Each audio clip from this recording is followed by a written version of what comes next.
Le président américain Donald Trump, depuis son accession à la Maison-Blanche, donne le sentiment de vouloir penser qu'à l'Amérique seulement, mais j'ai comme l'impression que ce nombrilisme risque de faire en sorte que le nouvel ordre mondial qui est en train de voir le jour soit au détriment des États-Unis. Aïe, c'est votre GSW. Sur cette chaîne, nous parlons de politique et de géopolitique. Si tu as une appétence particulière pour ce type de sujet, tu es au bon endroit. N'hésite pas à t'abonner. On va rentrer dans le vif du sujet dès à présent. Le président américain Donald Trump rudoie tous ses partenaires historiques, que ce soit ses voisins canadiens, mexicains, que ce soit ses partenaires européens, voire même ses partenaires asiatiques qui ont toujours eu d'hyper bons rapports avec les États-Unis. Donald Trump a été élu par ses électeurs pour pouvoir être un peu égoïste, faire en sorte que tout soit reconcentré sur les États-Unis et les États-Unis seulement. À savoir que cette conception du monde et cette conception des choses est un peu simpliste. Effectivement, les Américains ont dépensé des milliards et des milliards pour pouvoir assurer, par exemple, la sécurité aux Européens grâce au parapluie otanien.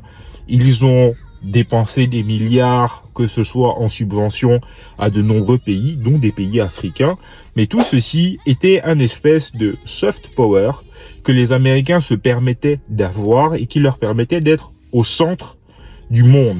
Ce sans qui rien n'était possible.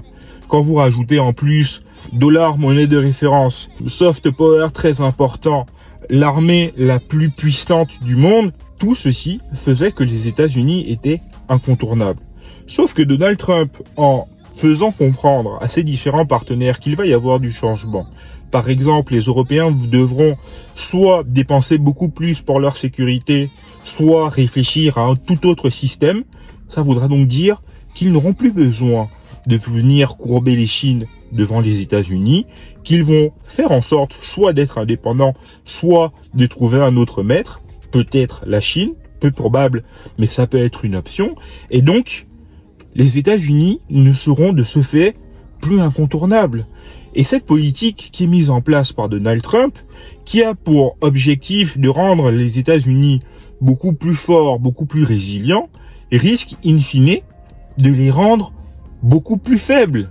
Et j'ai comme l'impression que cette finalité, les républicains qui ont fini par prendre fait et cause pour Donald Trump ne se rendent pas compte. Si par le passé, l'Amérique était incontournable et qu'on ne pouvait pas faire sans elle, c'est parce que justement, elle avait cette capacité de pouvoir intervenir, de pouvoir donner des subsides, de pouvoir aider les uns et les autres. Du moment que tout ceci s'arrête, les gens essaieront d'aller voir comment on peut faire autrement, et à partir de là, vous ne serez plus nos maîtres. Pour ces pays qui vont devoir concevoir les choses différemment, c'est peut-être même une planche de salut, l'arrivée de Donald Trump. Là, maintenant, ils ont la capacité de pouvoir récupérer une autonomie, une marge de manœuvre bien plus importante. En disant ça, je pense par exemple aux pays baltes, qui, à cause de leur proximité avec la Russie, ne voyaient que les États-Unis comme protecteurs. Le parapluie otanien, pour eux, était sacro-saint. Mais maintenant que les États-Unis leur font comprendre que si vous souhaitez notre protection, ce sera à condition, ils sont un peu perdus et obligés, contraints d'avoir à penser sans les États-Unis. À court terme, ils seront peut-être perdants, mais sur le temps plus long, c'est les États-Unis in fine qui n'auront plus la même influence. Donc voilà ce que j'avais à vous dire au sujet de cette actualité. N'hésitez pas à me laisser votre avis en commentaire. Si la vidéo vous a plu, likez-la, partagez-la autour de vous. Et je vous dis à très bientôt. C'était votre GSW. Bye.